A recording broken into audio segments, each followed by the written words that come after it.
morning and welcome to Counterpoints. A couple quick programming notes. The most important, obviously, if you want this program emailed to you, go to breakingpoints.com, become a premium subscriber. You get Breaking Points, Counterpoints in your inbox an hour early, no ads. But the second programming note is if you actually want to receive that email, it sounds like you have to start jumping through some hoops. We've been having technical difficulties. It sounds like Gmail is trying to censor the truth from getting out to people. One thing I've heard working for people is to put us in your contacts. Yeah. Like put that email in your, and then they will identify it as not spam. Lately, it's been winding up in spam. Although yesterday, fewer went into spam than the day before. We've also been using MailChimp to send it out to get around that attempted censorship. We're going to overcome, but that's the move. I think is like put us in your contacts for now. Nevertheless, we persisted. We did. As Elizabeth Warren. Yeah, they can slow us down, but they can't stop us. So true. Well, we have a big show today. As you can see, we got a lot of blocks on the screen there. We're going to start talking about Israel, move on to some developments in the TikTok saga, because it looks like Steve Mnuchin wants TikTok pretty badly. Steve Mnuchin using Saudi money, what could go wrong? Yes, exactly. So if we're divesting TikTok from China, does it end up in the hands of the Saudis? We shall see. We're going to talk about Bernie Sanders and Sean Fain actually calling for a 32-hour work week. That's going to be really interesting. And from a conservative perspective, we should cut the show early in honor. We should cut it early. From a conservative perspective, I think there's some interesting arguments to be had there. Trump arrests, that's on your screen, because actually both Peter Navarro and someone who was arrested in the defamation lawsuit against Dominion, she was arrested yesterday. We'll be talking about that. We'll be talking about big updates out of Texas, actually breaking news as the Fifth Circuit Court of Appeals put the Supreme Court, the Supreme Court's decision to allow SB 4, maybe you've heard about this, which allows Texas basically to arrest people who are in the country illegally or who are crossed into the country illegally. That put it on blast, basically said, you can do this. Then the Fifth Circuit Court of Appeals right afterwards said, no, there are oral arguments in this case today. The crazy circuit said you can't do this. Yes, that's right. And then the Deepstate, that's of course on the screen as well, because the New York Times had a story that must be seen to be believed. Ryan has some great reporting out of Honduras that we're excited to get to as well. Yeah, that's going to be a fun one. So, but let's start with Israel. So on Monday afternoon, Benjamin Netanyahu and Joe Biden had their first phone call since February 15th. We can put this element up here. And over the last 2 days, we've been hearing kind of the fallout from this call. And so what both Biden and Netanyahu have been leaking out to the public and sometimes saying just straight up publicly is that Biden told Netanyahu, do not launch an invasion of Rafah, which has now well more than 1 million people who are taking refuge there. They were pushed out of Gaza City and told to go down to Khan Yunis. They were then pushed out of Khan Yunis and told to go down to Rafah, which these safe corridors were created where people were sniped and killed along the way. They continue to bomb Rafah. They continue to kind of launch little incursions here and there, but Israel still is holding out the specter of a full-scale invasion into Rafah. And Emily, the case that Israel is making is that there are still about two Hamas battalions that are holed up in Rafah, as well as roughly 100 remaining hostages who have yet to be released. And Netanyahu's argument that he made to the Knesset yesterday is that you cannot defeat Hamas without dismantling these final 2 battalions. The Biden administration has said, and Jake Sullivan gave a press conference on Monday making this point, he says you can defeat Hamas without going into Rafah, and that the idea that even if you dismantle these remaining 2 battalions, that means you have ended Hamas is also a fantasy. Like Hamas has already reconstituted in northern Gaza because there is no political solution that has been put forward by the parties here.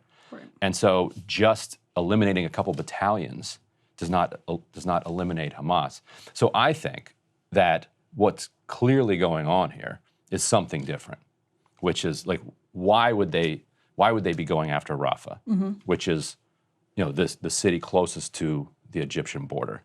If going after Hamas battalions in the past has not actually ended the control of the region by Hamas. But what has it done in northern Gaza, in central Gaza? made it completely uninhabitable. So this to me feels like another move by Israel toward making Gaza completely uninhabitable.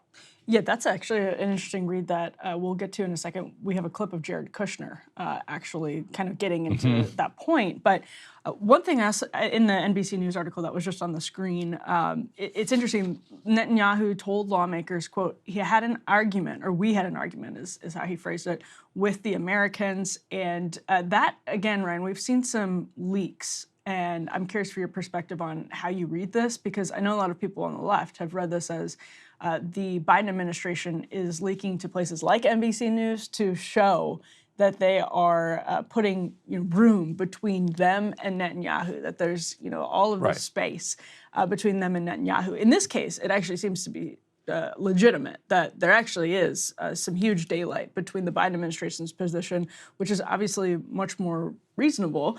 The difference between defeating Hamas and not defeating Hamas is certainly not 2 battalions in Rafah.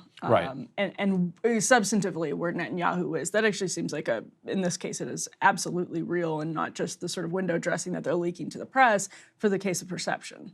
And rhetorically, it's different. But if the United States is still arming Israel and is refusing to put into place any restrictions on weapons, then is it just cover for the United States?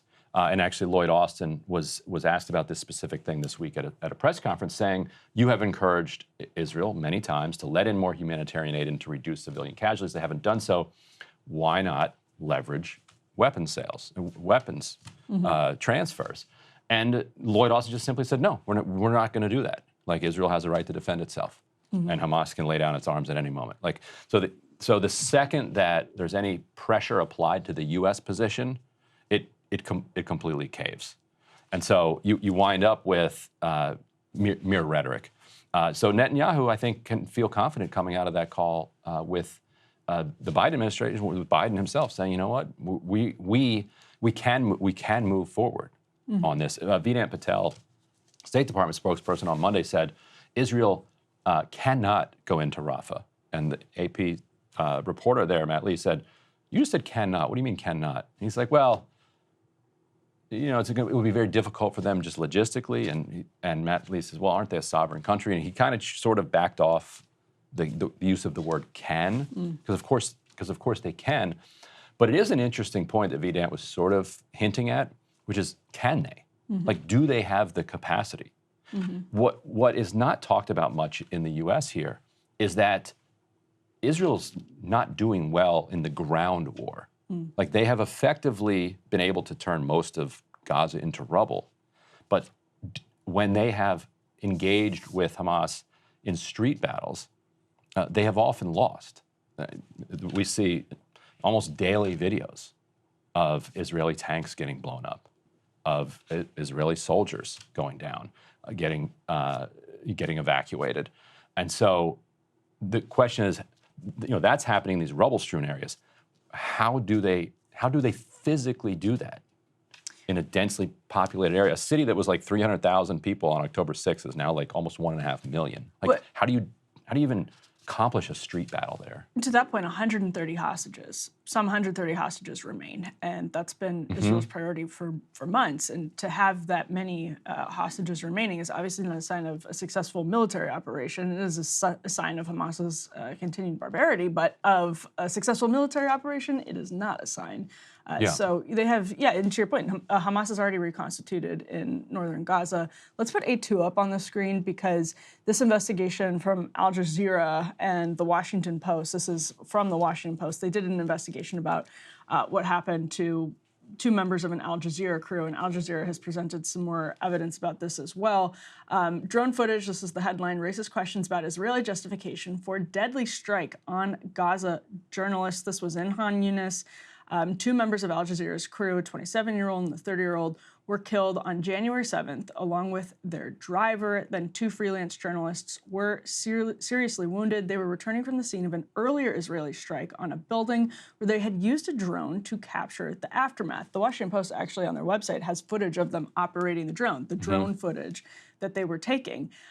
It's a drone that was being used. It's like available at Best Buy. It's basically a commercially available, normal drone that civilians would use. IDF said in a statement the next day that it had, quote, identified and struck a terrorist who operated an aircraft that posed a threat to IDF troops. 2 days later, the IDF said that it had been in response to, quote, an immediate threat in the area because both men belonged to militant groups. This was the claim from the IDF. It doesn't appear that was the case. There's some evidence that Israel is pointing to. I think it's like a name in a log, right? That Israel is pointing to that one of them was affiliated with Hamas in some way. But it's pretty unconvincing evidence. I'm curious what you thought of this. It's this weird, I think gaslighting is overused in our current contemporary lexicon, but it really does apply to the coverage of this war. So the Washington Post writes here, and good for the Washington Post for conducting this investigation. This is not shade on them, but they write that no Israeli soldiers, aircraft, or other military equipment are visible in the footage taken that day, which the Post is publishing in its entirety, raising critical questions about why the journalists were targeted. Fellow reporters said they were unaware of troop movements in the area. So what they're saying is there was no reason that they can identify, either from witnesses or from drone footage, but there was a security concern going on here. Yet these journalists were struck anyway. It says it kind of raises questions about why the journalists were targeted. In the days after they were targeted, Israel said publicly they targeted them on purpose because of these claimed links. And so that's where the gaslighting comes in. It's like, raises questions about why they were targeting. Israel's like, no, we hit the journalists on purpose. This is the Al Jazeera Gaza bureau chief's son who was killed in this in strike. And they're saying, look, he's a terrorist. Like there's two freelance journalists that were killed here too. They're all terrorists, and we hit them on purpose. And so to then use investigative resources to go back and say, doesn't seem to be any reason why they were struck. When, implying that perhaps maybe they were struck on purpose, when Israel has already said they were struck on purpose, is kind of crazy making, I think, for an audience who's like, wait a minute, they already admitted why they did this.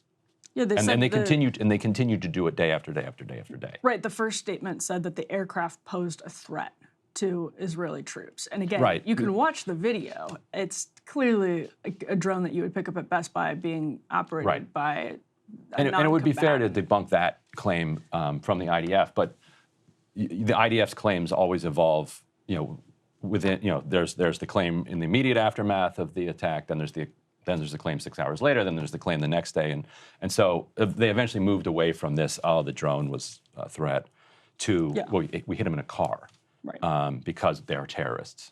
And it took them like a week to come up with this claim that they were terrorists, although they're kind of their allies online were circulating it kind of immediately. Interviews with 14 witnesses, the Post says, to the attack and colleagues of the slain reporters offer the most detailed account yet of the deadly incident. The Post found no indications that either man was operating as anything other than a journalist that day. Both passed through Israeli checkpoints on their way to the south early in the war.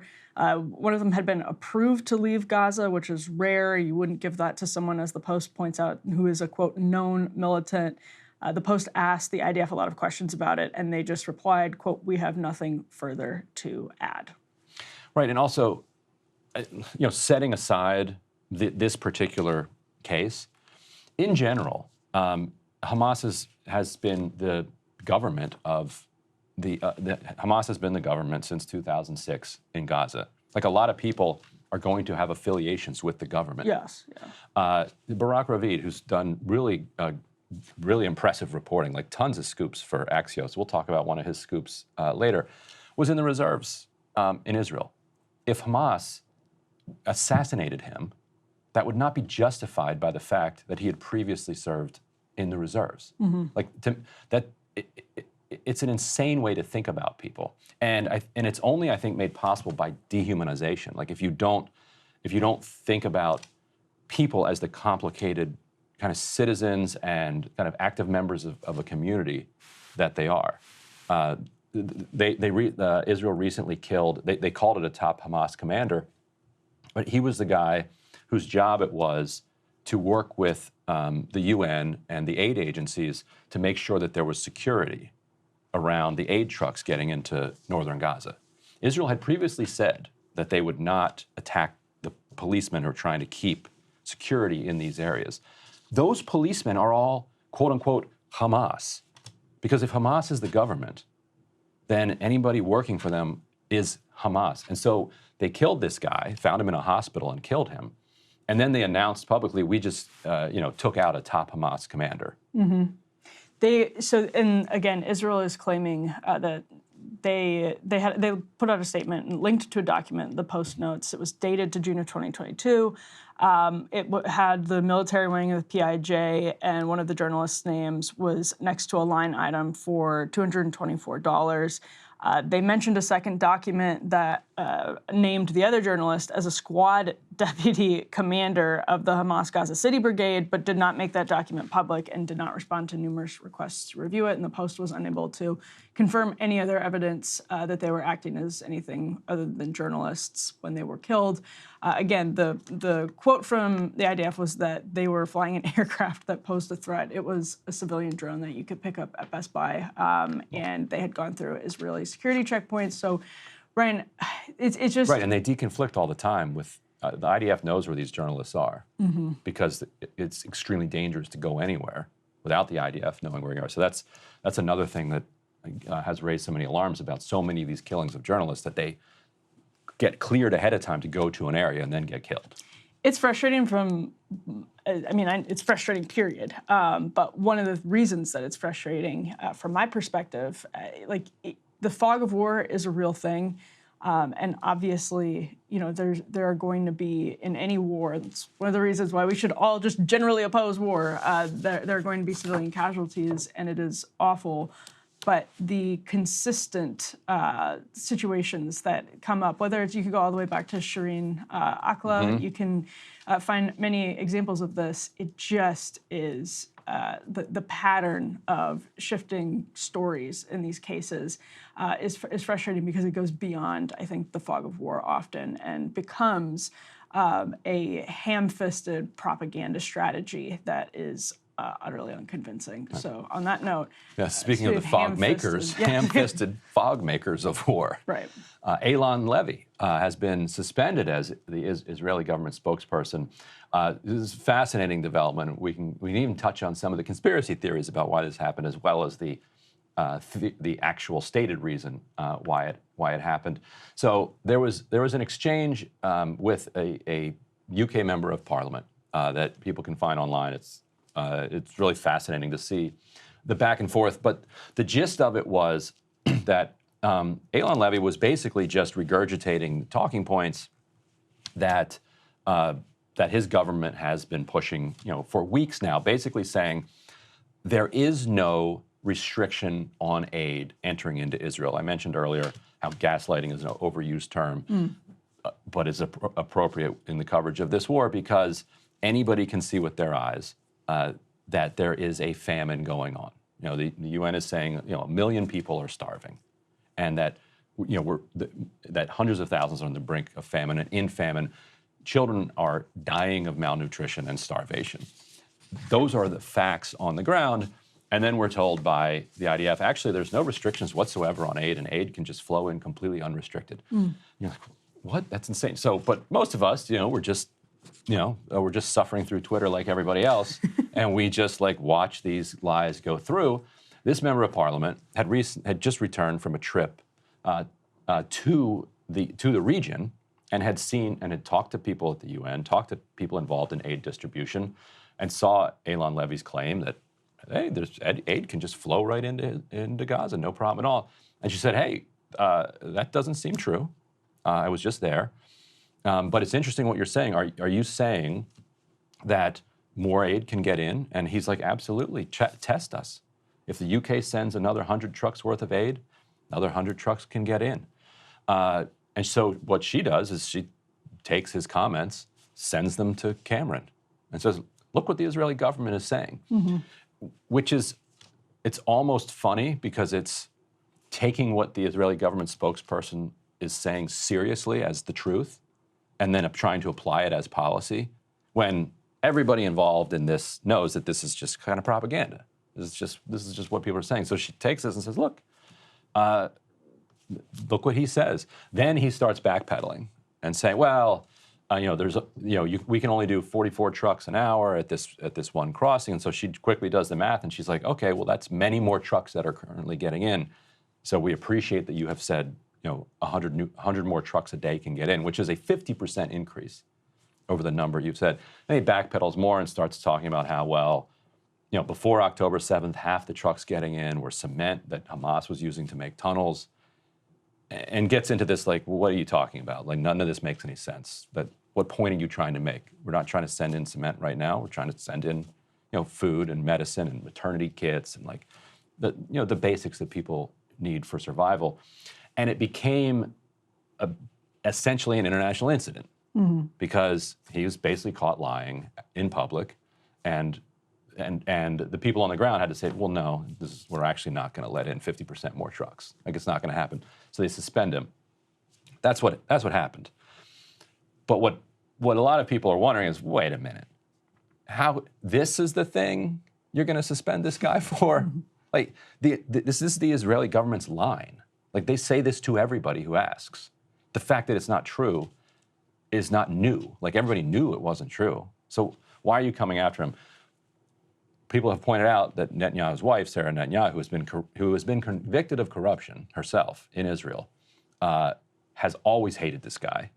That he's kind of a liberal Zionist who protested against the Supreme Court reforms that were intended to basically let the Netanyahu family off, and also that he's getting too popular. At the Knesset meeting, there was the Times of Israel reported yesterday that Netanyahu said one of the problems with Israeli propaganda globally is that we being Israel, we don't have people who can string two English sentences together, or two words together, he said. And they're like, what if we give you more money for the Hasbara efforts? He's like, no, it's not just money. Like, we don't have enough English speakers who are able to do this. And Levy has gotten extremely popular around the world. And so the thinking among people watching this closely is that this was a chance to, like, take him down a notch, that he was getting kind of too good at his job. I don't know, what's your read on this entire, like, ridiculous situation? I mean, yeah, it sounds like there are behind-the-scenes sort of problems, fissures in the Netanyahu relationship with the liberal Zionists that plagues Netanyahu and anyone sort of in the Netanyahu coalition more broadly. From his perspective, if you're not quite Ben-Gvir, but you're also not Levy, then yeah, that these fissures are real and actually are severely hamper Netanyahu's ability to govern as he wishes to govern. On that note, though, Ryan, it was when you were talking about how Netanyahu was making the point about having people who can string English sentences together, it reminded me that Jared Kushner He unfortunately can string sentences together. He was stringing those sentences together in an interview with The Guardian, and there is video of a fascinating exchange between The Guardian and Jared Kushner about Gaza. Let's take a look at that. In Syria, when there's refugees, Turkey took them, Europe took them, Jordan took them. For whatever reason, here in Gaza, there's refugees from the fighting, from an offensive attack that was staged from Gaza. Israel's going in to do a long-term deterrence mission. And it's unfortunate that nobody's taking the refugees. But also there are real fears on the part of Arabs, and I'm sure you talk to a lot of them, who think once Gazans leave Gaza, Netanyahu's never going to let them back in. Maybe, but I'm not sure there's much left of Gaza at this point. So, if you think about even the construct, like, Gaza was not really a historical precedent, right? It was the result of a war, right? You had tribes that were in different places, but then Gaza became a thing. Egypt, used to run it. And then, over time, you had different governments that came in different ways. So you have another war, usually when wars happen, borders are changed historically over time. And so my sense is I would say, how do we deal with the terror threat that is there so that it cannot be a threat to Israel or to Egypt, right? I think that both sides are spending a fortune on military. I think neither side really wants to have, a terrorist organization enclaved right between them.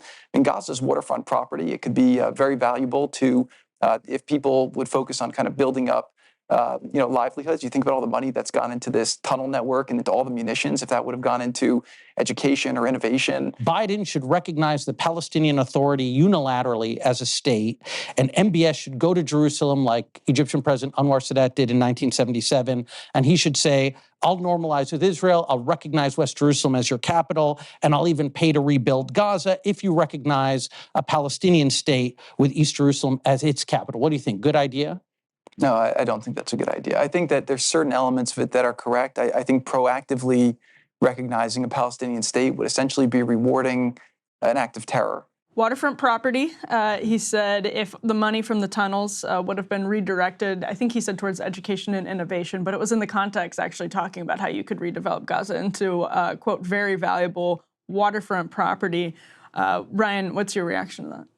Well, there was also that line he had where he said, for whatever reason, there's refugees. I think, okay, for whatever reason, interesting. Then he also said that Gaza is a construct. Like, so just Google to make sure. Wikipedia says the known history of Gaza is it spans 4,000 years. In Pompeii took it at one point. Alexander the Great took it at one point. Bedouins lived there for many years. In fact, the IDF has tragically destroyed archaeological sites that are some of the most kind of important to archaeology in the world. Have destroyed buildings that are from the 6th and 7th century, just irreplaceable and tragic destruction. So the idea that Kushner says Gaza is a construct of the 20th century kind of expulsion of people from their land and what was Palestine is absurd. It is true that many of the current residents of Gaza are refugees from elsewhere in what is now Israel. But the idea that the city itself is like a construct literally ignores 4,000 years of history. But what could be more tone deaf than Jared Kushner, a real estate developer, talking about the value of the waterfront property who negotiated, in Gaza. Right, who negotiated the Abraham Accords, Right. and was basically Trump's point man on negotiating with Israel, period, in the Middle East, period. Right. If anybody was responsible for the failure of our policy and the entire policy in the region, it's Jared Kushner, whose bright idea, and this is not to blame just Kushner. He was the moron that put it forward, but he had an entire Republican administration apparatus behind him that pushed it forward.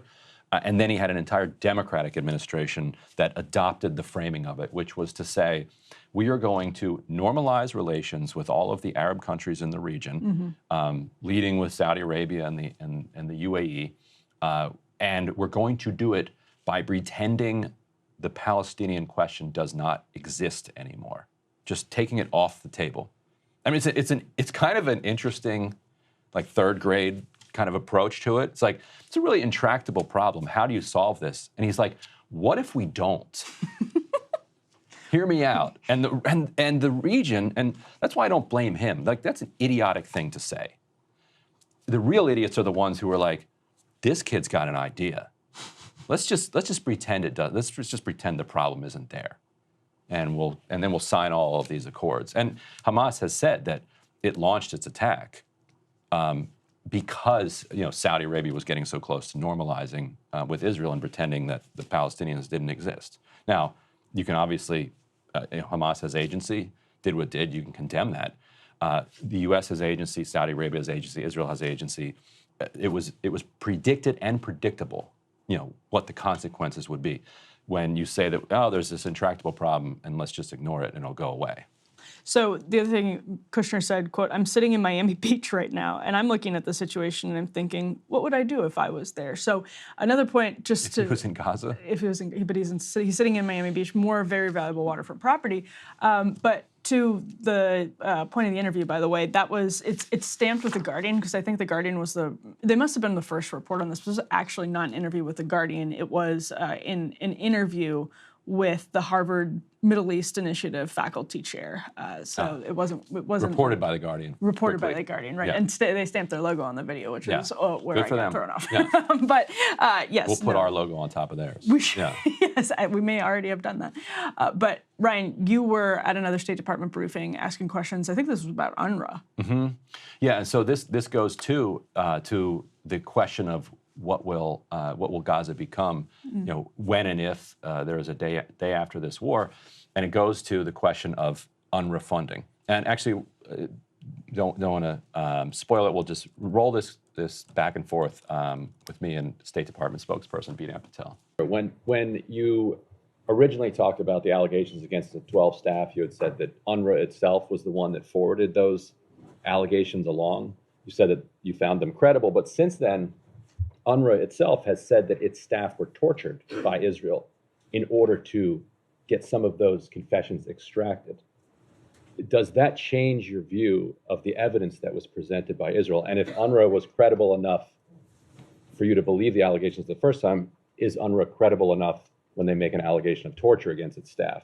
I've not seen that reporting, Ryan, but I will just note that we continue to find the allegations that were laid out a number of months ago to be credible. And we also welcome the swiftness at which UNRWA informed not just the United States, but others about this, but also the swiftness in which the United Nations launched its own investigation mechanism and its own independent review. And we look forward to seeing those results. And to echo Secretary Blinken, we want these allegations thoroughly investigated so that there is clear accountability and measures put in place so this doesn't happen again. We want all this to happen because we believe very strongly that UNRWA plays a critical role in producing life-saving assistance in the region, not just in Gaza, but the broader Middle East as well. They are vital players when it comes to food, medicine, shelter, and other humanitarian support. Your position, which is in opposition, as they said, to so many allies around the world, has encouraged Congress to move forward with a ban. There's now an agreement between some Democrats and some Republicans to continue the ban, I think, throughout the rest of the year. Is that something that the State Department would support, tying the State Department's hands, even if the report comes back?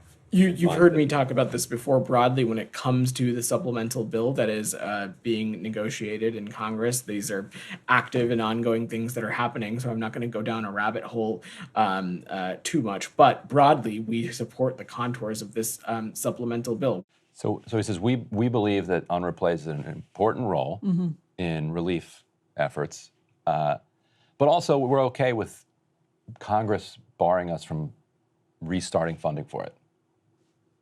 Because How do you presidents make that make sense for me? Presidential administrations are often so cool with Congress stepping in and doing things that they care about. Yes, that's if presidents care about war powers, it's basically so that they want Congress to have more power instead of them, which is obviously completely backwards. They want to prosecute these wars entirely on their own, and now they're using Congress as a crutch, which is funny because they basically are constantly blaming Congress of being overly meddlesome in the business of prosecuting war. Right. But when it comes to banning the U.S. from funding UNRWA, which they say is a valuable part of the relief effort, not going to go down that rabbit hole. They're going to do what they're going to do. Rabbit hole, yeah. And also, how are you not familiar with this massive reporting that UNRWA has said that its staff was tortured into making confessions about, UNRWA complicity with Hamas?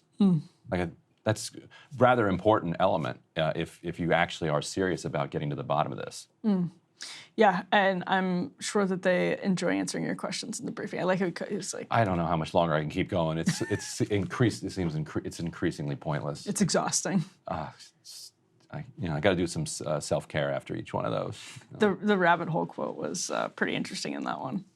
Oh, God. Anyway, all right. Let's talk about TikTok. Let's talk about TikTok. So we have a video here of Steve Mnuchin. Steve Mnuchin is involved right now in putting together some investors who would buy TikTok in the case that the bill that passed through the House and is now in the hands of the Senate is passed, signed by President Biden, and ByteDance is forced to divest TikTok, its U.S. portfolio, essentially. There are different ways that they could go about divesting that operation, maybe just split off the entire U.S.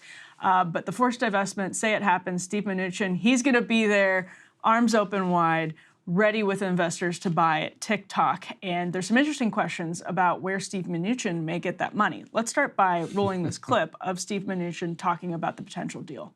I think the legislation should pass, and I think it should be sold. I understand the technology. It's a great business, and I'm going to put together a group to buy TikTok. You're trying to buy TikTok? I am, because this should be owned by U.S. businesses. There's no way that the Chinese would ever let a U.S. company own something like this in China. You said, have you already put a group together? No, I'm working You're on it. exploring a group. I've spoken to a bunch of people, but who would be part of your group? I can't tell that to you now, but Can we it would be a combination of investors, so there would be no one investor that controlled this. And the issue is all about the technology. This needs to be controlled by U.S. Let me ask you a very practical question. So that was Becky Quick and Andrew Ross Sorkin talking to Steve Mnuchin on CNBC. He said he would not get into who's involved, but it would not be any one investor. Let's put this next tear sheet B2 up on the screen. Semaphore had a good piece on Ron Wyden, kind of blowing the whistle here on who Steve Mnuchin may be getting his funding from. Reading from the article, they say Senator Ron Wyden, the chair of the powerful Senate Finance Committee, sharply criticized former Treasury Secretary Stephen Mnuchin and his ties to money from the Middle East in his effort to buy TikTok from its Chinese owner. Mnuchin told CNBC last week that he's assembling a group of investors to buy the platform after the House overwhelmingly passed a bill forcing it to either be sold within 6 months or banned from app stores. The White House has urged the Senate, where the bill has powerful backers and opponents in both parties, to move quickly. Mnuchin gave few details on who might be part of his bidding group, except to say that he was working a combination of investors. But much of the $2.5 billion investment funds he raised after leaving office came from governments in Saudi Arabia and other Gulf states, where Mnuchin was a frequent visitor during his time in government. Saudi investments, not unfamiliar to former members of the Trump administration whatsoever. So actually this point that Ron Wyden is making and Semaphore is making is a really important one because it seems almost impossible that all of that money would be coming entirely from domestic sources, given the Steve Mnuchin and honestly just the way finance works in this country right now. One point I did want to make, we can put B3 up on the screen just really quickly. There's a very important argument about how this bill is crony capitalism and that you have a Steve Mnuchin sweeping in, going to make billions off the deal with his investors. They'll all be sitting back and laughing, and it's because they lobbied Congress for this bill to pass. And in the meantime, it gives the deep state access to TikTok. So I agree that it's crony capitalism. I do just want to point out, though, this is up on the screen, quoting from a Wall Street Journal article, actually quoting from a TikTok spokesperson in a Wall Street Journal article. Over the past year, they say, we took the unprecedented step of granting Oracle full access to our source code and our algorithm. That's not news. It's been known that this $1.5 billion Project Texas initiative TikTok embarked upon after being pushed by the Trump administration, actually at the time. This was basically a big PR push that ultimately went beyond PR and actually, as they got more and more pressure, ended up with them giving Oracle cloud access, storing their U.S. data in the Oracle cloud. Oracle is a defense contractor.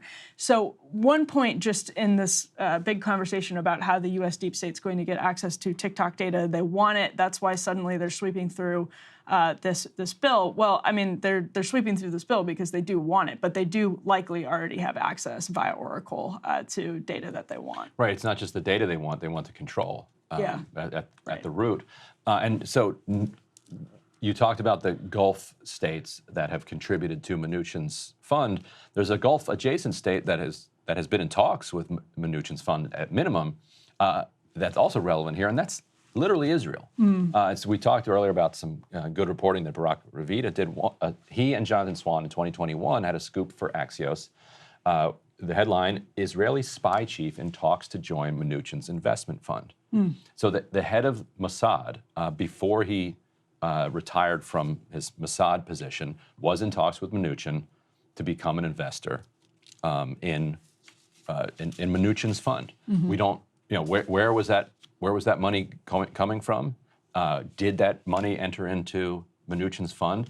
So the idea that for national security reasons, we're going to seize TikTok and hand it over to a fund that has Qatar Saudi and Emirati money and maybe Israeli money, but Israeli government money, does not make a whole lot of sense just on its own terms from a national security perspective, despite Mnuchin's claims that, well, no single investor is going to have control here. If Saudi Arabia has given him $1 billion and is the biggest leveraged and is the biggest fund in Mnuchin's fund, they have a lot of power there, regardless of what kind of contract you write up about who has what say when it comes to TikTok. Yeah, that's an interesting point. And in general, my takeaway on this is we are such an oligarchy because it gets back to the binary choice of Trump versus Biden. There's really no good choice in this situation. I mean, I actually think the situation with Chinese control over TikTok has been concerning for a really long time. I think TikTok absolutely should be banned. I think, though, the bill that passed the House of Representatives was that Section B in the bill that doesn't just narrow this to TikTok is genuinely very problematic. There's a way to do this bill that literally writes out this just applies to TikTok and ByteDance. The decision to broaden it beyond just TikTok and ByteDance obviously stems from ulterior motives that don't. I mean, it's in the text. That is as blatantly of an ulterior motive as you could possibly put into the bill, is by saying, well, maybe this will apply in different cases as well.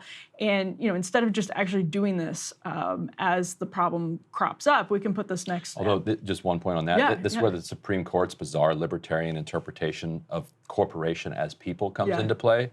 Because if corporations are people, then a bill that targets an individual corporation is a bill of attainder, which is, you control F the Constitution for that one, banned in the Constitution. You can't, basically what England used to do, which we fought against, was they'd try somebody for treason and the jury would be like, we don't think you made your case here, and then Parliament would be like, this person must be executed, and they'd chop his head off, and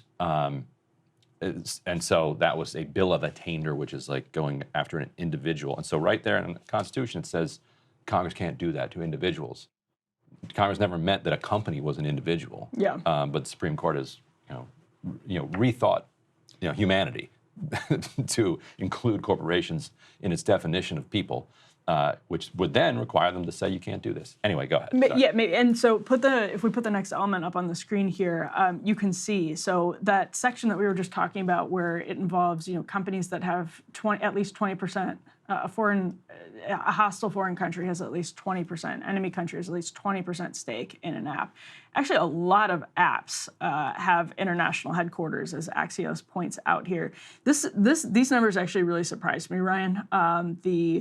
So this is from Axios. In 2024, not only are a greater number of apps from China and Hong Kong, but more apps from that region have made it to the top 10 most downloaded apps in the U.S. so far this year, compared to just one in 2021. So Temu, really popular, starting to get really popular. CapCut, that's another app by ByteDance. Shein, obviously, they're an e-commerce app. A lot of people think of them as a website, but Temu and Shein have apps. And so we're increasingly getting into a situation where, this is a real problem.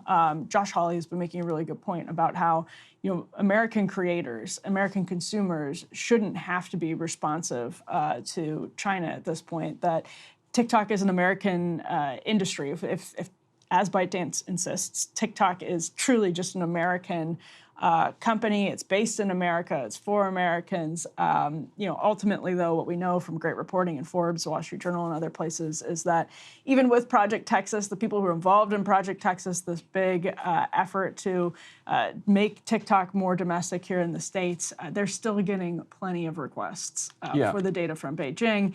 I think there's a real point to be made. I think also the latent threat of TikTok, because we all are aware that the hawks are beating the war drums with China. So whether or not you agree with them, the threat of a hot war, a hot conflict over Taiwan is real. Whether or not we like that, that is real. And so the latent threat of a potential hostile enemy in a hot war controlling a huge source of news, the primary source of news, in fact, for young people in this country, that actually can put the lives of American men and women on the line. I think the latent threat of TikTok, if a hot war erupts, is worse than, in this case, Meta, Instagram. And I think those threats of censorship and propaganda are huge with those other giants. But the hot war question is a really, really big one. But that just brings us back to this oligarchy. Like, your options suck either way. It's cronyism if TikTok wins. It's cronyism if TikTok loses. And my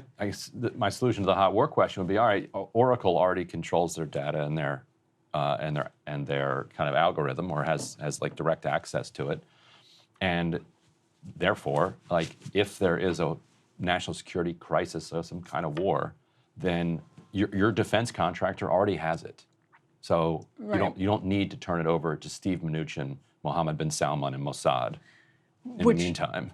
It's such a perfect, if there are Saudi investors ultimately involved, even indirectly in the Mnuchin deal. Of course they have to be. It's hard to believe. They have a big piece of Twitter. Like, they love all this stuff. Your reporting on Twitter and Saudis has been also wildly undercovered by the rest of the media. Right, where they bribed engineers to get them to out the names of dissidents who they then killed. And Ron Wyden mentions in this report, he's like, maybe a country that put spyware on the wife of a Washington Post journalist's phone, then lured him into a consulate and chopped him into pieces is not the company that we want to force a sale of a social media app to.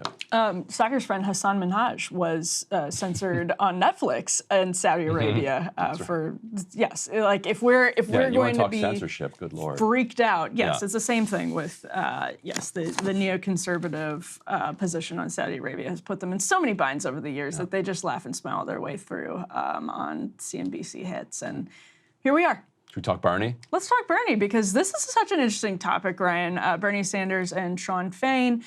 Bernie Sanders in particular has actually introduced legislation, but Bernie Sanders and Sean Fain wrote a joint op-ed calling for the 32-hour work week, and Bernie's bill is focused on the 32-hour work week. Tell us what he's proposing. Yeah, and Bernie's staff are saying, I saw some of them last night, that they have not gotten a reaction this positive to legislation that they've put out in years, that the kind of outpouring of support for it has been extraordinarily heartening. But essentially, all this bill does is take current law as it applies to overtime, which currently sits at 40 hours, and ratchets that down to 32 hours, and says, if you work over 32 hours, then you start getting paid overtime. Doesn't mean you can't work 40 hours. It just means what it does is it incentivizes companies and people to try to increase productivity and basically work less and move toward a place where we have kind of a more just and decent society.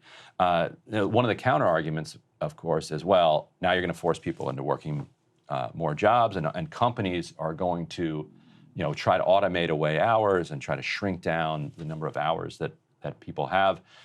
The response to that is, what are you, an idiot? You think that that's not what corporations are doing? Like, the number one goal of corporations today is adopting AI and automation to try to minimize labor costs. Like, they're already doing that. So what this is a response to that crisis. And what it says is that, okay, you're trying to reduce people's hours anyway. What we're requiring is that you pay people a little bit more on the way there. Yeah, and so I personally don't support like a federal mandate, but one of my predictions, like for the next 30 years, maybe even like the next 10 years, actually probably closer to the next 10 years, is that a 32-hour work week will become normalized in corporate culture. Now, that's very optimistic, but there's a reason I say that, and Bernie Sanders' op-ed with Sean Fain in the Washington Post touched on it in a really, really interesting way.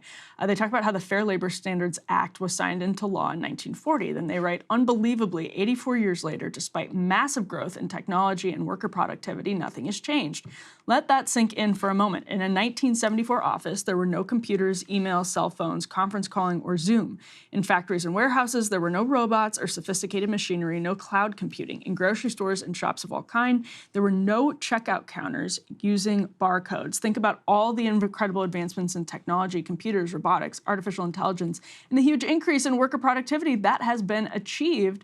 What have been the results of these changes for working people? Almost all the economic gains have gone straight to the top, while wages for workers are stagnant or worse. And it's a really, really important point about technology. Think about when you wake up in the morning, if you are white collar, if you're blue collar, you have to check your phone for professional reasons. Maybe your shift got changed. Maybe you got an email from your boss changing a meeting time and you had to drop your kid off at 3 p.m., thought you could get out, but now you can't. You're constantly chained to your phone, even if it's 8 a.m., even if it's 7 a.m. and you're working out. That's not leisure time because you are always working. You're sending work emails, sending work texts. You are constantly, thinking about or in communication and thinking about via smartphones and email apps on your smartphones about work in general. And again, it could be shifts getting changed around that make it hard for you just to put your phone down and actually be without your phone because your phone is a work device. And so we haven't shifted the way we think about work. We haven't shifted the way we think about even just smartphones, period. And this is a shout out to producer Mac, who is not giving me my leisure time right now because he's texting us as we're talking about smartphones. But in all seriousness, I really think conservatives are way behind the curve in talking about work. And that Bernie Sanders and Sean Fain are actually onto something that's way less radical than it sounds to a lot of people on the right who are like, what are you talking about, 32-hour work week? This is America. So this is a very different work culture than it was just 15 years ago. I also think of this show as my leisure time. Yes. There's a famous example that Adam Smith,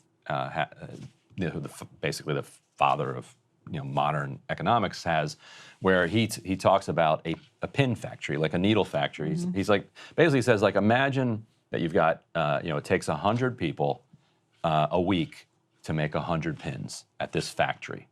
And now all of a sudden, and it's profitable, it's doing well. Now all of a sudden, an innovation comes along. Somebody figures out a way that it takes only half a week to make that many pins. He's like, he says, in a rational and a just society, those 100 people would work 20 hours a week.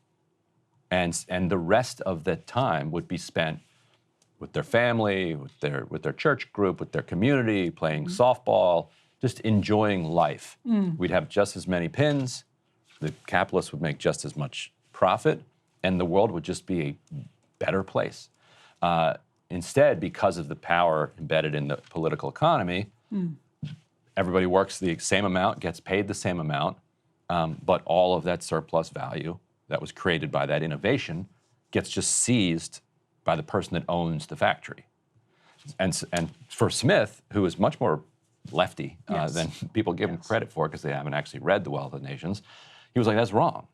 Like the workers should, and society should take the advantage of that innovation, not the capitalist class that is just going to then produce inequality, fritter it away, and create an unstable society along the way. Yeah, and I think there's a really interesting point too that Bernie Sanders makes. We have a clip of Bernie Sanders. Let me actually table the point, and we'll get to the SOT here because Bernie's explosive exchange with a reporter. It is really vintage Bernie. A Fox News reporter? Or? I think so. It's absolutely vintage Bernie, though. Let's roll this clip.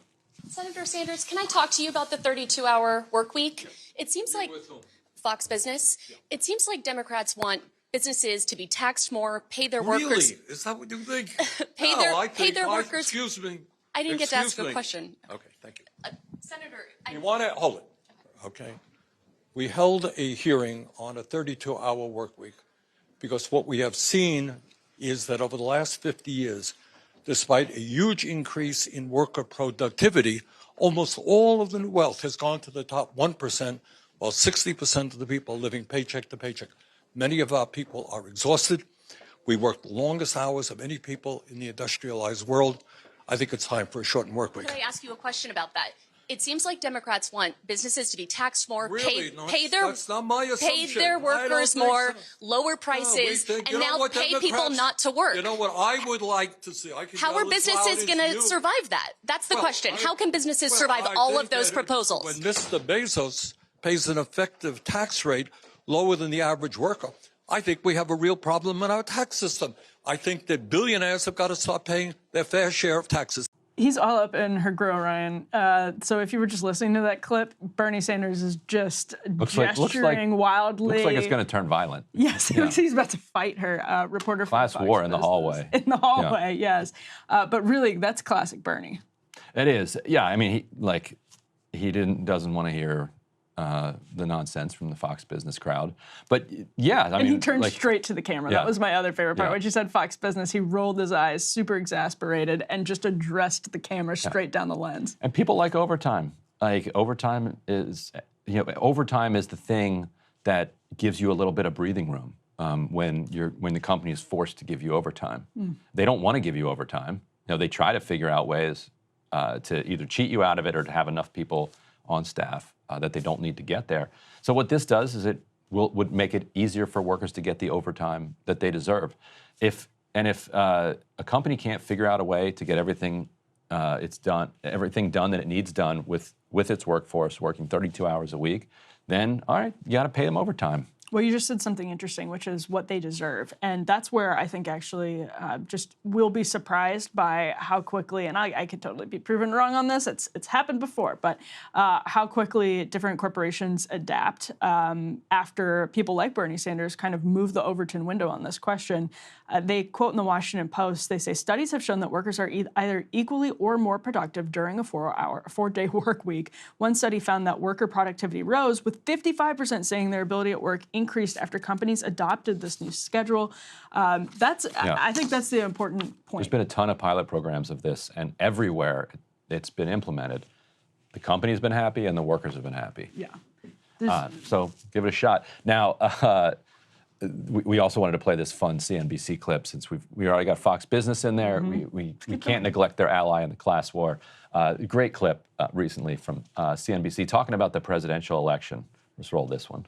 We often say, when you look at between the policies that Biden or Trump would take in that rematch, it's not like we have a Bernie Sanders socialist running. I mean, you don't have some of the worst case scenarios where they're really anti-capitalist. Even Biden, who is favorable higher taxes, is still pro-business generally. He's not trying to say you should have any business opportunity. So, there's definitely pros and cons of each of them. You have, Trump, who could actually bring a much more tariff-oriented mindset certainly to China, but you worry about, would he bring tariffs against everything? We're talking about the Fed. Trump has made it very clear he's anti-Powell. So the question is, who would he put in? Some of those people have been actually quite hawkish that he's rumored to talk about. So we'll see how that impacts things. But in general, we'd say it's not going to be a major difference one or the other, despite all the noise. I'm very happy for the Squawk Box. Yeah. They are getting the presidential election that they wanted. I like that we had classic Bernie and then classic Squawk Box, which is that they can't quite decide if Biden is a socialist or a capitalist. It's the same thing with Elizabeth Whenever Warren. Bernie does something like a 32-hour work week, they're reminded that, oh yeah, it could be worse. Yeah, you always see that play out. Well, let's move on to the Trump arrests that we've been teasing at the bottom of the screen. Yesterday was unfortunate for several people sort of in the broader Trump orbit, one of whom is Peter Navarro, so maybe a familiar face to some folks. We can put this first element up on the screen. This is CNN headline, ex-Trump aide Peter Navarro begins serving prison sentence after historic contempt prosecution. He is the first former White House official actually to be imprisoned for a contempt of Congress conviction. A lot of people may think immediately of Steve Bannon in that case because he was actually prosecuted and convicted on a pretty similar charge, also from noncompliance in a January 6th committee subpoena. He wasn't in the White House during the period that the House committee was subpoenaing in regards to, but that judge has let Bannon delay serving the 4-month prison sentence that he was actually given while his appeals are continuing to play out. While Peter Navarro actually did report to that federal prison in Miami, he spoke for 30 minutes at a gas station yesterday and called it, quote, unprecedented assault on the constitutional separation of powers. The other quote, he said, I am pissed. That is what I am feeling right now. Kind of an interesting case, actually, Ryan. He was subpoenaed for documents and testimony, as CNN says, related to efforts to overturn the 2020 election. He rebuffed the demands, claiming that Trump had asserted privilege over the requests and arguing the House committee must negotiate with Trump directly to sort out that dispute. Then he was charged in June 2022 with 2 counts of contempt and was then found guilty on both counts, as people may remember, last September. So that gets to the separation of powers question he's raising. He was saying that Congress had to work that out with Trump, who had asserted power over the documents. Let's put up D2. Now, a lawyer this is in a separate case. This is a pro-Trump Michigan attorney, as the Associated Press headline says, who was arrested after a hearing in D.C. over the leaking of Dominion documents. Stephanie Lambert, they write, was arrested by U.S. Marshals after a hearing over possible sanctions against her for disseminating confidential emails from Dominion voting systems. Lambert obtained the Dominion emails by representing Patrick Byrne, who is, as the AP says, a prominent funder of election conspiracy theorists, being sued by Dominion for defamation. The U.S. Marshals said that Lambert was arrested in, quote, local charges. A Michigan judge earlier this month issued a bench warrant for Lambert after she missed a hearing in her case. She's charged with 4 felonies for accessing voting machines in a search for evidence of a conspiracy theory against Trump. She acknowledged passing on the documents or passing on the records from Dominion to, quote, law enforcement, and attached an affidavit that included some of the leaked emails, was signed by a county sheriff in southwestern Michigan who's investigated false claims of widespread election fraud from the 2020 election. Goodness, Ryan. Peter Navarro, let's start with him. Interesting case because it's definitely unprecedented, overused word, but actually he is the first former White House official, as we mentioned, to be charged in a case like this one. A breach of what until Trump would have been considered Washington norms to actually jail Peter Navarro over his non-compliance with this subpoena. Especially because the committee that he was subpoenaed to testify in front of no longer is in operation. Like they've done the report, they put it out there. I'm kind of conflicted, I'm torn on this one because on the one hand, you look at other countries that are constantly jailing each other's political opponents, and it might be satisfying to the partisans on each side, but I never look at those countries with envy. Right. Like, gee, I wish that that basket case of a system was the basket case of a system that we had. There's something about allowing people to lose with grace that allows for the peaceful transfer of power, which is one reason that I think the Democrats should have immediately come down harder on Trump rather than waiting 4 years, because he attacked the foundation of democracy, which is the peaceful transfer of power. People take for granted how important and beneficial an innovation that is to humanity. Like for millennia, like the way that power was transferred created wars between rival factions that, thousands or millions of people would get caught up in and killed in over just, who got to have power, something that, most of the peasants who were getting killed as a result of this, they weren't going to see any benefit one way or the other. It's just, they were just getting caught up in this stuff. On the other hand, you do want Congress to be able to have investigative power, and you do want, when somebody is subpoenaed, to come. Like, if you don't want to testify, to me, just plead the Fifth Amendment. Like that's why the Fifth Amendment exists. But showing actual contempt, like that, and that's what it is. It's like, you got a subpoena, I'm not showing up, I think it's illegitimate, I have contempt for this subpoena, undermines the ability of Congress to then investigate. So I'd say to people who are the MAGA types out there, like what if you want to investigate Hunter Biden, and Hunter Biden just says no. Yeah. I'm not showing up. Like, should that be okay? Yeah. Is that fine? Or ought you to respect subpoenas? The Stephanie Lambert case is interesting in this context too, because we're in this one-up doom spiral of norm breaking, and I think that's really relevant in the January 6th stuff. But the January 6th committee stuff, one of the reasons Peter Navarro and Steve Bannon ignored these subpoenas because they always saw the January 6th committee as illegitimate from the beginning. Nancy Pelosi refused to seat Kevin McCarthy's choices for committee members and then proceeded to tout the committee as a bipartisan one because Liz Cheney and Adam Kinzinger were on it. And the media basically gave her a pass to do that as well and continuously referred to it as a bipartisan committee. It's true, it's bipartisan, although, technically true, it was bipartisan, although, again, she refused to seat, as is the norm.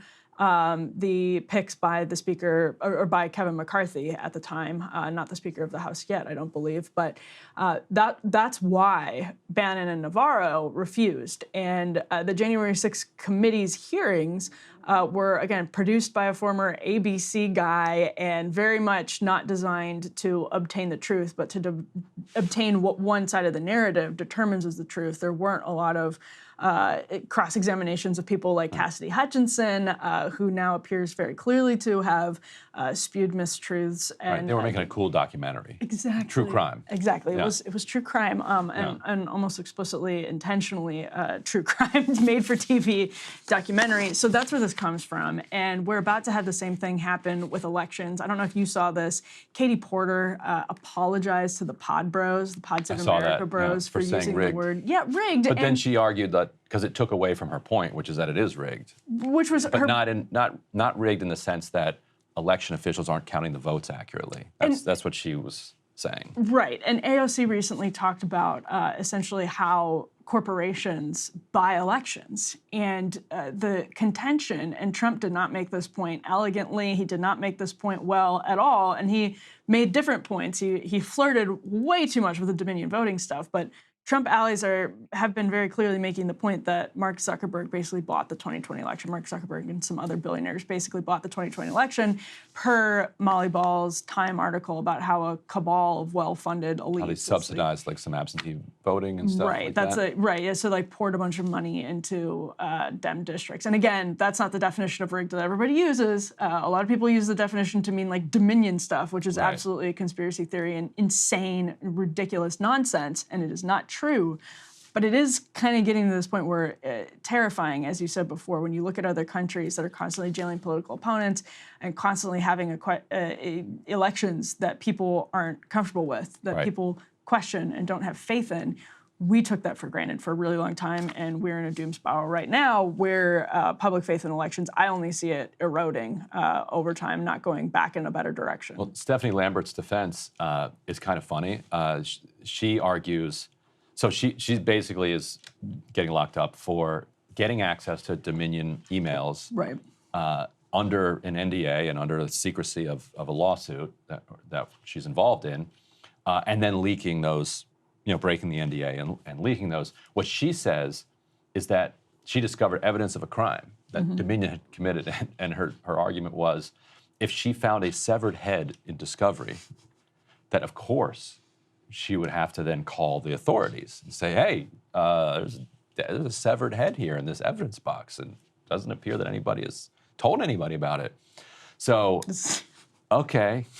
Gwyneth Paltrow's You know what? head. Fair enough. Yeah. I think that particular example would, in fact, require her to go to law enforcement and break her NDA. Absolutely. So her claim and her analogy then rests on whether she can prove that what the emails that she discovered related to Dominion prove a crime, and it has been established at this point that it did not. That's not where the quote-unquote rigging would have happened. Mm-hmm.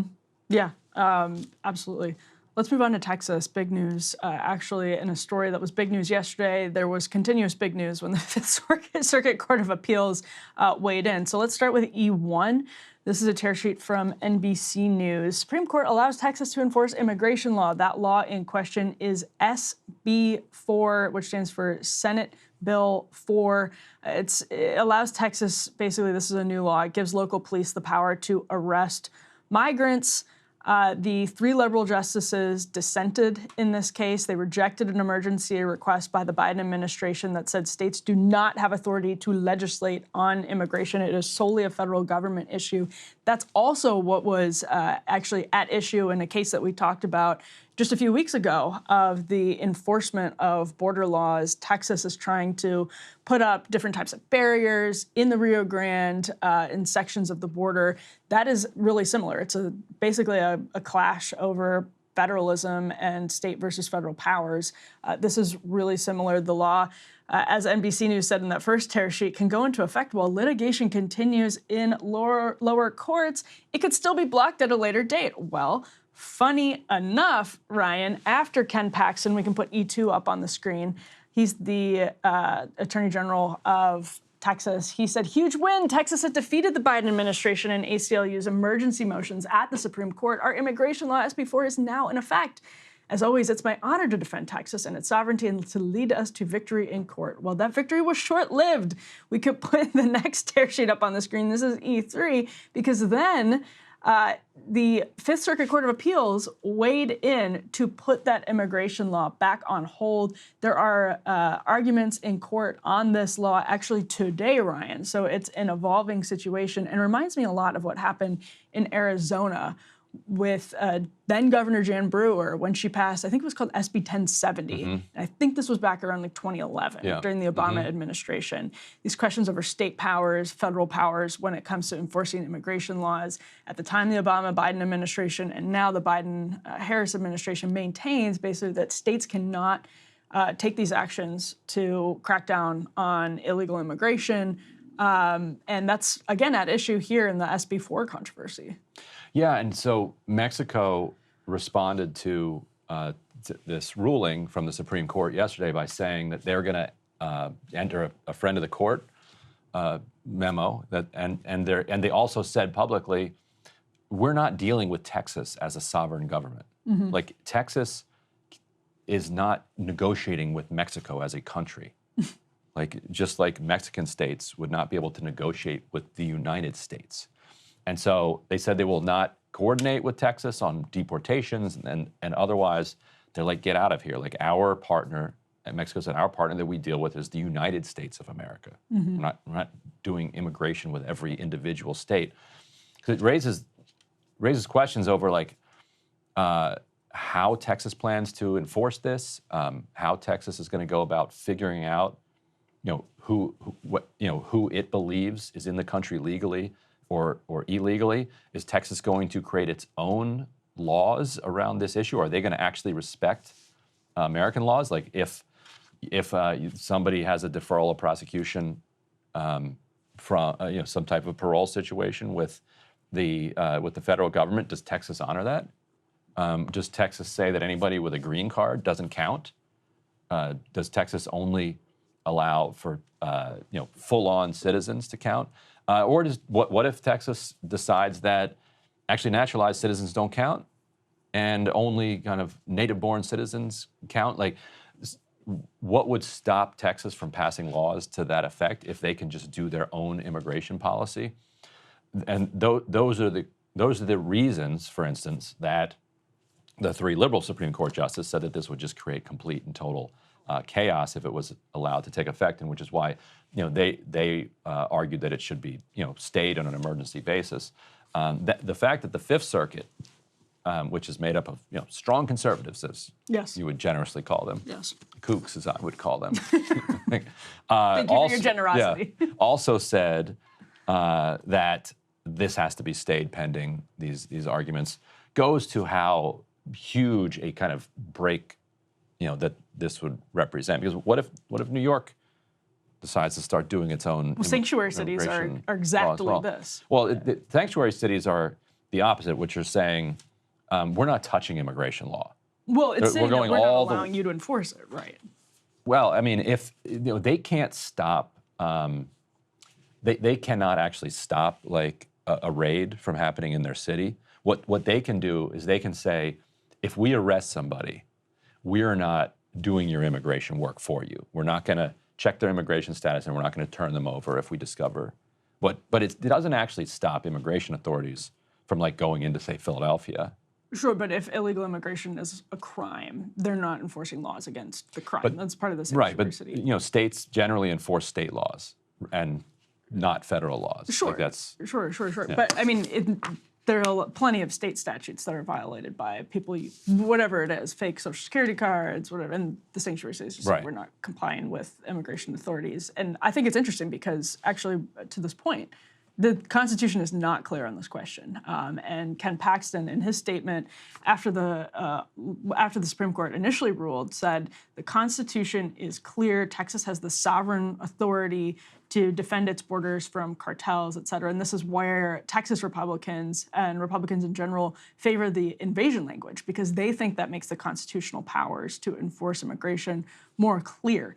Now, I don't blame Texas for doing what it did at all. We probably disagree on that. We definitely disagree on that. But at the same time, I actually do not think the Constitution is clear on this question whatsoever, which is why you have this ping-ponging back and forth in the court. And the other thing that's probably worth mentioning is this flood of people that have come into the country over the course of the Biden administration is not the same as what's happened before, where you have people who are actually illegally crossing the Rio Grande and then sneaking into different parts of America. That's still happening. But I don't know how much this law even affects what's happened over the last couple of years, because so many people right now are here on temporary humanitarian parole. And that's basically Republicans and my own entire objection to what Joe Biden has done, is that it's created this system of mass humanitarian parole in the hundreds and hundreds of thousands a year. And so if you're here on humanitarian parole, you're not getting deported by Texas police or anyone. So what Texas would have to do is then go find people who've actually been in Texas for like 10 years, but are undocumented and don't have that paperwork protection. And then they wrote into the law that you can't arrest people, in hospitals, schools, and churches, but they can go everywhere else and try to. And then how do they guess? Like, are they just papeles? They're just asking people for papers, like on the streets of San Antonio or Austin. You set up, and then that was Arizona. Was at traffic stops, if you remember. Right. So then, yes. And so then, do you have Texas Rangers setting up checkpoints, like in cities throughout Texas, so that everyone who's walking down this particular street has to go through this checkpoint? So all the people who are like cheering this, like, you're potentially opening the door for a papers please society. And okay, now they're asking for immigration papers. If I really want to pander to the right, what if they start asking for vaccine passports? Papers, right? What blue versus red states? Right. Does that sound cool? Like checkpoints where you have to, not just have your immigration papers in order, but all your other papers. You have to be up to date on and all of their. You can't have any back taxes paid. No liens against your house because you didn't pay your water bill. Gun permits. Yeah, pat you down. You have a gun. You have a gun permit. Mm-hmm.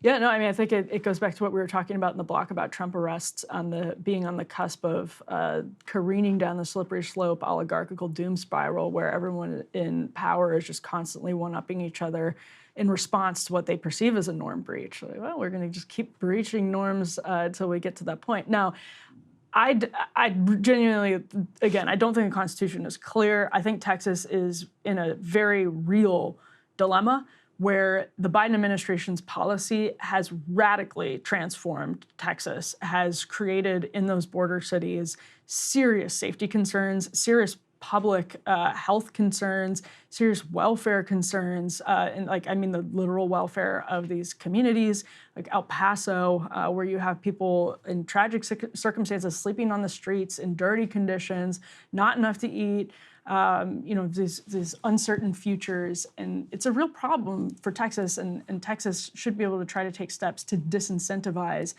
people from coming into the state if that's the will of the voters and the Republican representatives. I mean, small R Republican representatives. I do think it is, there's a substantive question here. I think the Constitution doesn't have an obvious solution, which is why this stuff ping-pongs through the courts and why, again, basically you can't do anything in Congress because we are an oligarchy. There's no way to get around the fact that Congress should be acting in these cases, and there's just no way for, you have the bill H.R. 2 that Republicans something's got to give at some point, though, right? You'd think, although under Biden we're up to several millions just conservative estimates around 4 million people, and if that's not what's going to give, I'm still shocked that Republicans didn't take all of the authorities that Democrats were ready to hand to the executive when it came to immigration, which then a Stephen Miller type in the Trump administration could have ripped wide open and done extraordinary amounts of damage if he wanted to. But for political reasons, they said no because it's not enough, and they didn't want to give Democrats a win. Well, Trump was willing to negotiate with Pelosi on DACA. I mean, that's one of the. I mean, back in the day. Yeah, back in the, he was, and obviously that got stopped because probably people like Stephen Miller were so upset that Trump even flirted with that. But yeah. Yeah. So, want to talk deep state? Let's talk deep state. So, New York Times has deep state trending with a very interestingly chosen, really bizarre kind of decision to make this like a 6 or 7 minute opinion video. By the opinion page, it's not. I'm sure the reporters over at the Times would want me to reiterate over and over that this was the opinion side of the New York Times that did this, not the kind of news reporting side, because I'm sure they're like, oh my goodness, what is this? So we're not going to play the video. This is their copyrighted material. We'll let you go over and you can enjoy check that. it out over at the New York Times. But essentially. It flirts with being satirical at times. Like it comes in with like this heavy tone that they're going to kind of investigate the Trump administration's claims that a deep state has really kind of taken over the government, and they go to the EPA and talk to somebody who is in charge of water quality. They go to somebody in NASA. We can move off the element now if you want. They go to somebody who created basically this program that showed that you can kind of hit an asteroid or a meteor and send it off course. Which anybody who has seen Don't Look Up can say, you know what? Forget the metaphor about climate change. If we don't want to get hit by an actual comet, it'd be nice to study how to like deflect a comet rather than like Don't Look Up, spoilers, like leave it to the tech guys. You're talking about how great SDI was in the 1980s and how much you supported Star Wars. There you go. Yeah, I mean, gotta work out those lasers so you can target the meteors and save planet from extinction. So basically, they talk to a bunch of bureaucrats who are doing like genuinely good work and saying like we have uncovered the deep state. There's a lot to unpack about this argument. I guess let's roll through this first. Elon Musk bringing the nuance. They are the mouthpiece of the state, helping to get this thing trending. Though it probably didn't need much help because of how kind of absurd the whole thing was. So we can take it piece by piece. By the way, that is a man who has how many billions in state subsidies? Who is more deep state than this guy? Yes. He is the deep state. Yes. Yeah. Elon Musk is the deep state. So it is kind of interesting. That is getting, but although he's starting to surface, like he's so, he's gotten so powerful, he's not even a deep state anymore. So 2 things. One, to me, the deep state that Trump is often referring to is like the CIA and the national security apparatus that he believes correctly, kind of tried to undermine his presidency. Like that's really what he means. And I'm curious if you agree with me on this, what his more ideological right-wing allies mean by deep state is actually the EPA and the broader administrative state. That's such an interesting point. That's the deep state they want to dismantle. Where I bet if you said to Trump, they're saying the EPA is the deep state, he'd be like, what are you talking about? I'm sure he's annoyed by the EPA when they get in his way around development projects. Yeah. But when he's talking deep state, he's talking Russiagate and spying on his campaign and all of those types of things. That's right? Like those are like. I think that's a really interesting point. I was thinking about this yesterday, but I think you put it. I wasn't thinking about it in the way that you put it, which I think was really well done, because there's the deep state that is sort of the Schedule F targets of people like Ron DeSantis. Schedule F would basically allow the president.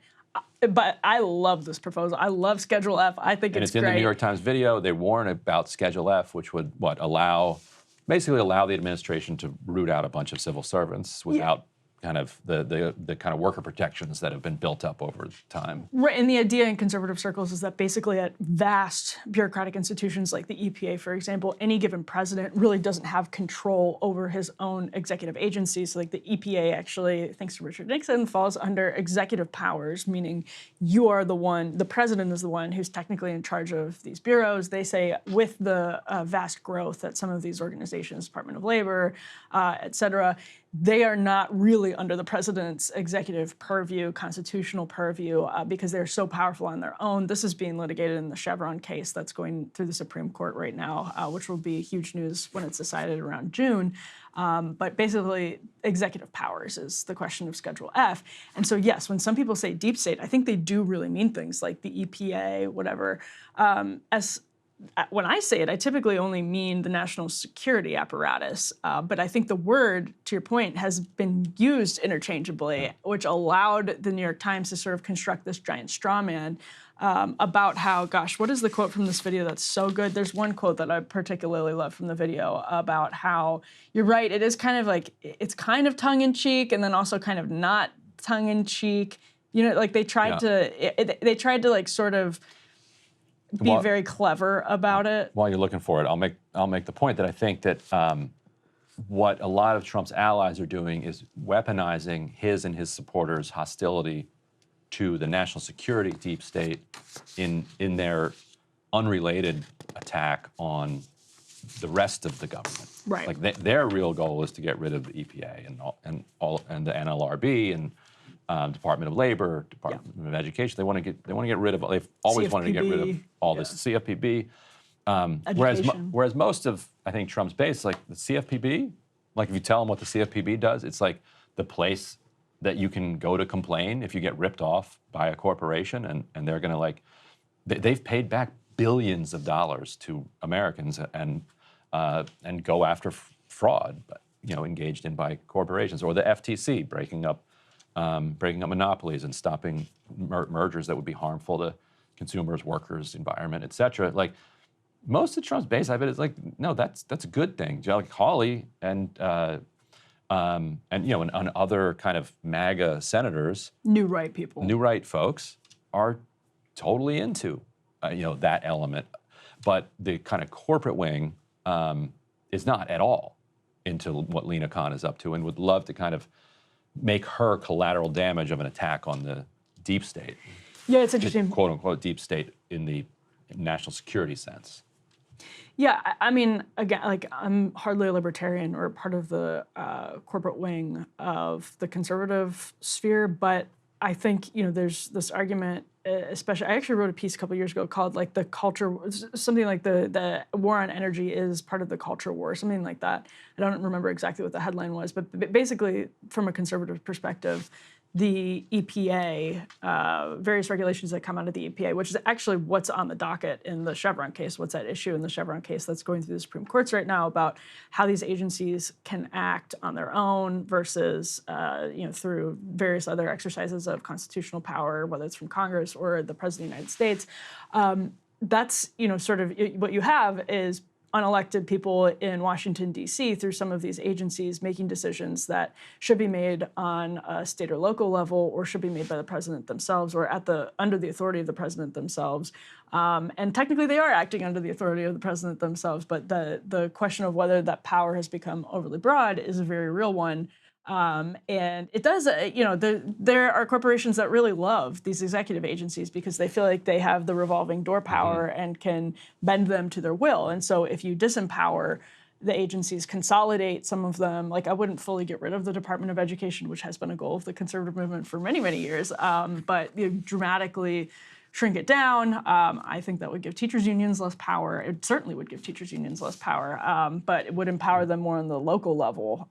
So anyway, all that is to say, the conflation is a real problem for the right because there are obviously consensus points between people like you and me on the national security deep state.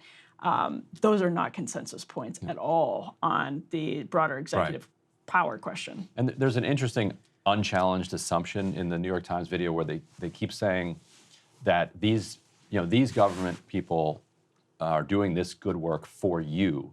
Trump wants them to work for him.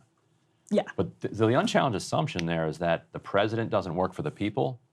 Like you actually, don't you want the bureaucrats to work for the president? Right. Now, for the New York Times, they don't if the president is Trump. And during 2017, you had all of these cases of bureaucrats, and I cheered them on. Yeah. Undermining Trump and like pursuing, because that's a political struggle. 100%. But you'd have these social media accounts that would like go rogue against the Trump administration.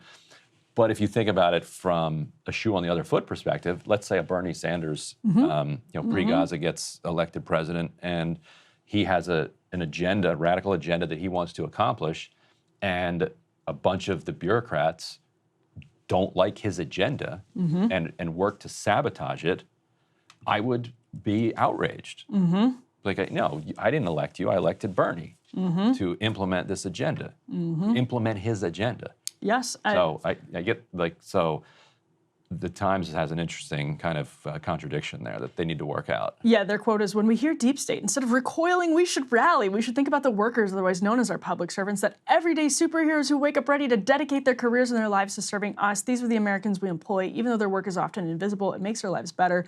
But if Donald Trump is reelected and enacts Schedule F, that could change. He would have the power to eviscerate the so-called deep state and replace our public servants with people who work for him, not us. Of course, from the perspective of like the real left, yes, the revolving door at the EPA between ExxonMobil is a very real thing. Do they really work for us, or do they work for ExxonMobil, their future employees? Now, like some of these agencies are doing great work, like the FTC that we mentioned. But if I had one criticism editorially, kind of stylistically, of the Times video. It mocks the entire idea, and so you're never going to, like it was clearly intended for people that already agree with them, to like buck up their take, rather and like look how ridiculous these people are that don't understand that NASA does great work and the EPA does great work, and that the Department of Labor that's the other one they mentioned, Department of Labor rescuing 13-year-olds from working in slaughterhouses, like. Although it's not doing a great job of that either. Which means that we need to fund them more, not do less. Or it means we need to cut down the revolving door problem of industry lobbying the Department of Labor behind closed doors. But there's no persuasion attempt in the video at all. It just mocks the entire notion, and so that's their editorial choice if they don't want to try to persuade. And maybe the Times has just given up on trying to reach an alternative audience that doesn't already agree with them. Right. But that would be a shame because of how hegemonic they are, at least over mainstream media. Well, Ryan, you have a great story that you reported out over at the Intercept about Honduras. This is a fun one. Tell us what the hell is going on. So we can put this one up on the screen here. So the story went up last night over at the Intercept, and it's a complicated but not that complicated story. So if you're just listening, the headline on this one is Honduras ratchets up battle with crypto-libertarian investors, rejects World Bank court. The subheadline, after the Honduran president repealed a law granting unfettered authority to outside investors, crypto conquistadors took the dispute to a World Bank arbitration court. I'm pleased with myself for crypto conquistadors. I love it. I think that's a good one. Let's start with the initial irony. That these are crypto libertarians who are using basically one of the biggest examples of a globalist institution, which would be the World Bank. Like they're supposed to hate the World Bank. Instead, they're using the World Bank. Ron Paul raged against the World Bank for years. And now these crypto bros are trying to use the World Bank to force Honduras to do fill in the blank. I'll explain what they're doing here. So for this, you have to back up to 2009. You could start. So Manuel Zelaya is the president at the time of Honduras. He's a left-leaning president who starts to try to reform the Constitution or try to challenge the limits on running for another term. The military overthrows him in a coup, which was supported by the United States. It does not appear that it was orchestrated by the United States. Maybe we'll learn more. There are a lot of ties between the coup plotters and United States officials. Regardless, Hillary Clinton, as State Department, like immediately is pleased by the coup and supports kind of a new person taking power after Zelaya is ousted. There are then, kind of bogus, rough elections that are held that see Porfirio Lobo Sosa, right-wing president, take power in Honduras.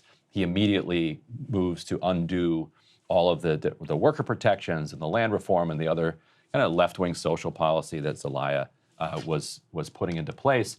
At the same time, the head of the National Congress, Juan Orlando Hernandez, puts forward legislation that will carve out up to a third of Honduras for these radical libertarian idea, which is that you can just have this, like this American corporation, you can have this territory, and it's called a ZEED, and you can create your own laws. You will be a sovereign government. You can create a city. You can pretend that you are an actual government and that we will honor you as a government.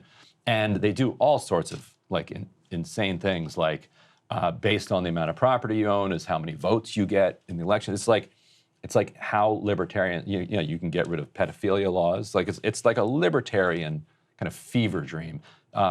They take Bitcoin as as kind of legal tender in these areas. Did you watch Anarchapulco, by the way, on HBO? It was a great documentary about an attempt at basically doing a this version of this. Yeah, and so they're trying to do this all over the world, but Honduras is one place that they picked on in particular. It did not end well, by the way, in Acapulco. I'm surprised. Yes. Surprised it didn't end well. And so the Supreme Court of Honduras at the time says, you can't do this. This is unconstitutional. Hernandez, as the president of Congress, sacks a bunch of Supreme Court justices, puts in new Supreme Court justices, and amends the Constitution and says, and the new justices are like, actually, this is totally fine. Mm-hmm. You can do this. Hernandez then takes power after Lobo Sosa, implements these ZEED laws. Why are we talking about Hernandez and Lobo Sosa?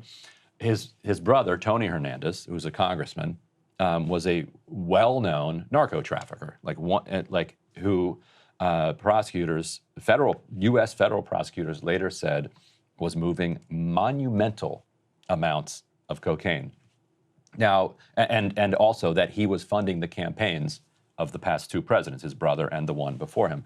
Now, remember that Zelaya was overthrown in 2009, ostensibly because he was trying to extend to a second term. Well, lo and behold, all of a sudden, the new Supreme Court that Hernandez has put into place doesn't have problems with new terms anymore. And so in 2017, he runs for re-election, funded by narco traffickers, again, through incredible irregularities, just ridiculously fraudulent election.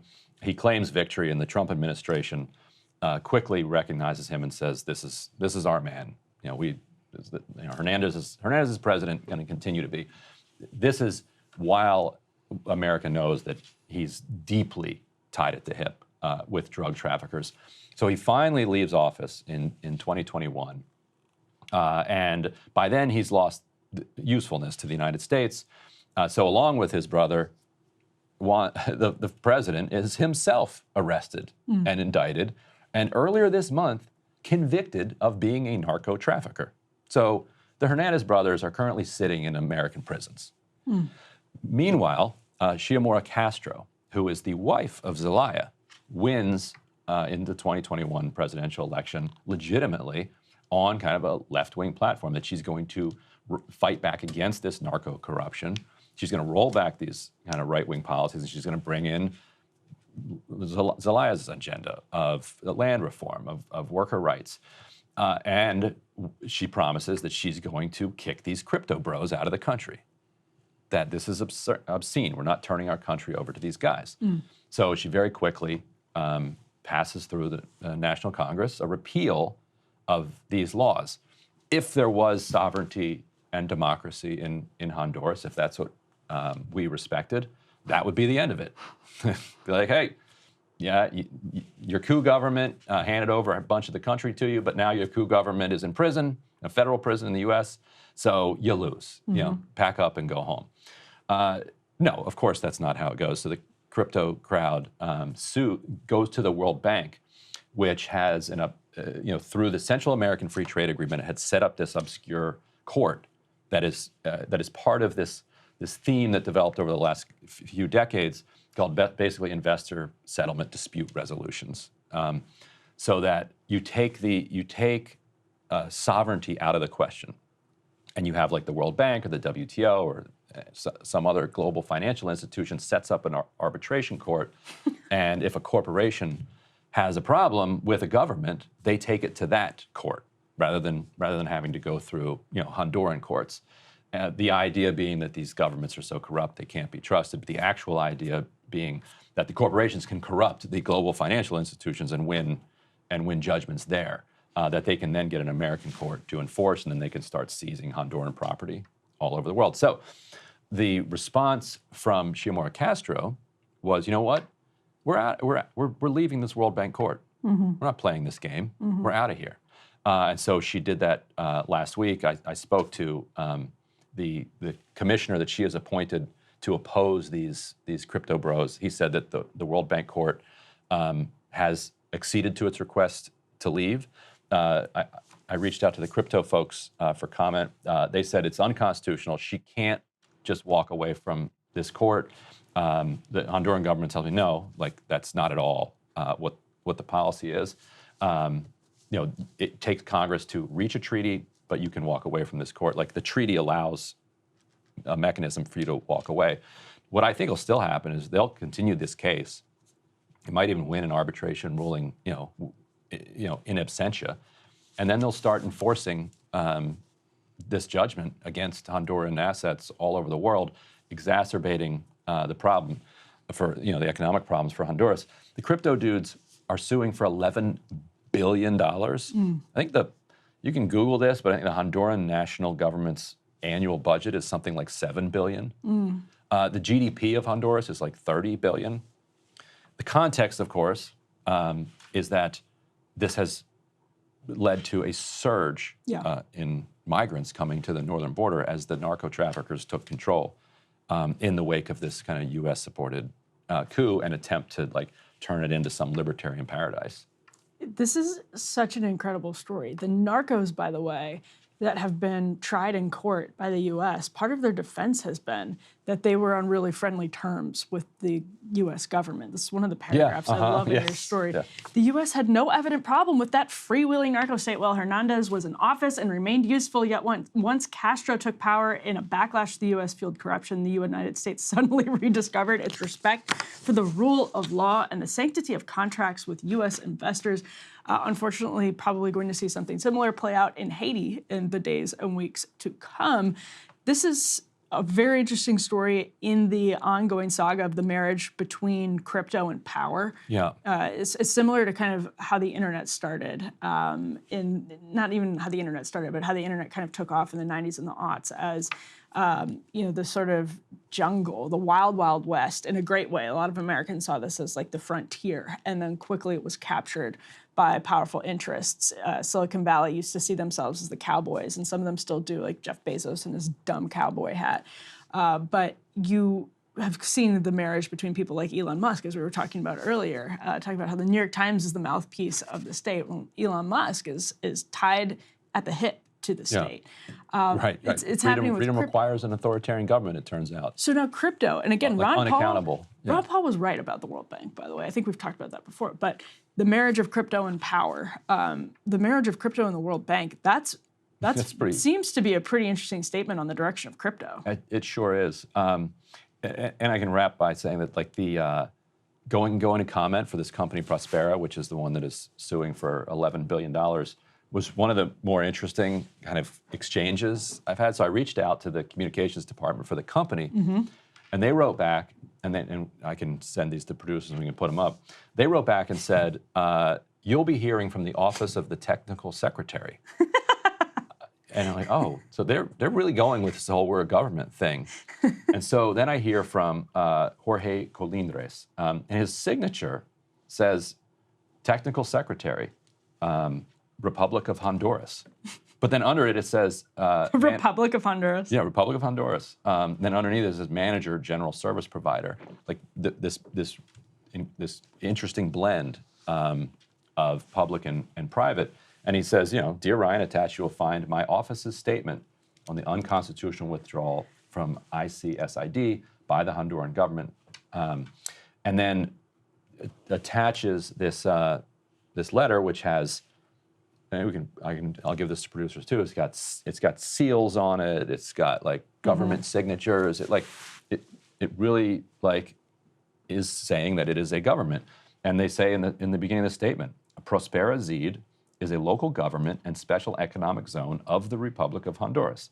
It is governed by the technical secretary, a Honduran citizen by birth, appointed by the government of Honduras and empowered by Article 329 of the Honduran Constitution and the Zed Organic Law to oversee the implementation of new policies and rules designed to foster economic development, facilitate job creation, attract national and foreign direct investment, and safeguard the fundamental rights of the workers and residents of this special jurisdiction. So, like, they're all in on the idea that, like, they are an actual government that has been created by the Honduran government, and that the Honduran government cannot undo the creation of that government. You know what special economic zone sounds like to me is like United Fruit owning the railroads. No, it's so dystopian. It's just, the echoes are really, really strong here. And then you have the United States suddenly rediscovering the rule of law because they want to protect corporate interests, if that's what ends up happening. Right. And its echoes of the past are very strong in this case. Special economic zone. What's funny though is then I also got a second reply. So the comms folks sent me off to the government, quote unquote government, but then somebody else from the corporation also, because I sent it to a big channel. Yeah. Somebody else got it and they're like, I'm busy, I can't respond now, and sent like a 500 word response, which was basically saying Honduras is basically in league with like Cuba and Venezuela, and we're fighting for freedom. Yes. So we got I mean, that's also just all of these echoes of the past in this case study, where it's like, I don't want to sneer at people, whether they're in America or Honduras, or people who really love Bukele, who had a failed crypto experiment. But there are good reasons that people sort of, and they probably would find common ground with the two of us on a lot of issues, like hardcore libertarians that really believe in the vision of crypto and the mission of crypto. I don't want to come across as sneering about that. And similar in the past, I mean, there are people who, and this is controversial stuff within the crypto world. Like a lot of crypto people are like, this is crazy. Like you tried to do your floating cities and realized that wasn't going to work. Yep. So now you're just going to like third world countries and trying to just take territory there. Yep, and a lot of like really great visions get derailed by billionaires, and captured by their interests, and they end up ruining people with good intentions' lives in the process. All right, I just sent Mac the emails. Perfect. So if you're watching this, you probably saw them. I haven't seen them yet. I look for it. I'll have to watch to see the emails. Excellent. Ryan, this has been another fun edition of Counterpoints. Always a good time here. We got to talk about Honduras. We got to watch you at the State Department. Yeah, and there's a hearing this afternoon or this morning that I'm headed to now, where the Assistant Secretary Don Liu is going to be solo testifying at the House. He's the State Department official who basically nudged Imran Khan out of power. Yes. Back in 2022. So it'll be interesting to see if he gets questions about that, or the U.S.'s non-response to the brazenly stolen election of February 8th. And just a reminder to everybody that if this is going to your spam, or to prevent it from going to your spam inbox, add us to your contacts. That way you are going to get the email every day. That's actually happened to me before. I am a premium subscriber, and sometimes it hits the spam inbox, and you can prevent that by just adding us to your contacts. Go to breakingpoints.com to become a premium subscriber. You get the whole show right to your inbox. And I will say, Ryan, I think we can officially tease that we're getting really close to Friday show. Yeah, but only if you guys do a couple more subscriptions. Flood us with subscriptions today. And then we'll do a Friday show. Then we'll take them to Crystal and Sagar and say, look, the people are clamoring for Counterpoints Friday. But not yet. So for now, we'll see you next Wednesday. Sounds good. See you guys next Wednesday.